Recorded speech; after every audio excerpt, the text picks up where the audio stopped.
It's Sunday morning, Sunday, January 5th. Now, right now, I am currently packing. We're headed out to Captain Octane. So let me kind of get my kit together here.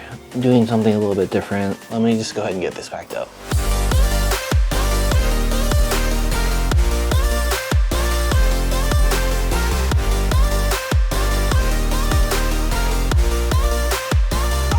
I'm just gonna cut in right here really quickly. I just almost finished editing this and realized that I didn't do my intro. So, hey, what's going on? Hope you're doing alright. My name's Matt, this is Dwyer.Creatives, and yeah, let's just get straight back into it.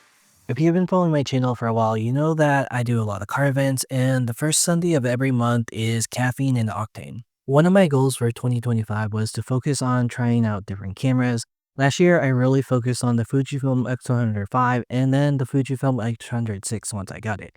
Now this year, I'm trying to expand that and try a little bit more of a variety. This isn't a huge jump, but it is a little bit of a jump for me. I'm kind of stepping backwards actually a little bit. This is the Fujifilm X-Pro2.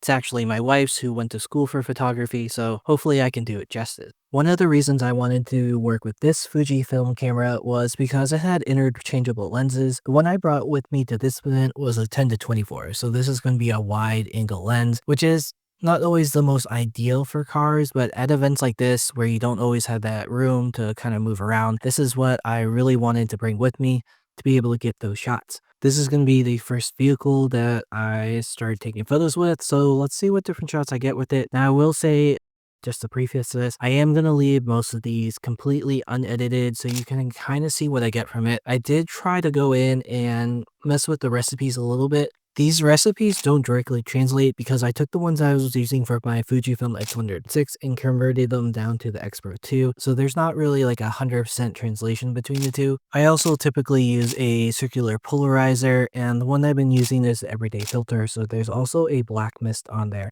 I chose not to use any additional filters because I really wanted to show what the camera could do straight out of the box like anyone else would get without having to go out and buy filters or any additional items.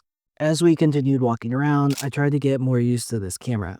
Now, something that I really like about this camera is obviously you have the ability to change the lenses out, and I brought a 24-10 with me, which is a wide angle lens. Again, not something typically I would use for cars, but because at this event, I know that you can be pressed up really close and you don't have that ability to always step back and get everything in frame. Having that ability to go down to 10 and get everything in when you're right there in front of the vehicle is a very nice aspect of this.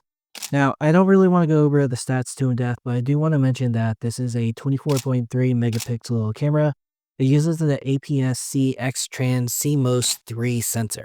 That's again different from what I'm using in the Fujifilm X-106 and 5. And the other thing I do want to mention that this does do video. It doesn't do 4K, but it does do 1080 at 60p. And it does have that 2.5mm input for microphones. With Caffeine and Octane, every month we know that they're going to bring out some sort of showstopper vehicle, whether it's a car or truck. We don't know until we get there. For this month, it's going to be this red Lamborghini Countach. I'm just going to go ahead and drop a few photos I took of this Lamborghini. Let me know what you think in the comments, and let me know if you think that you would go ahead and try to find this X-Pro2. I think it's a great camera personally, and definitely worth picking up.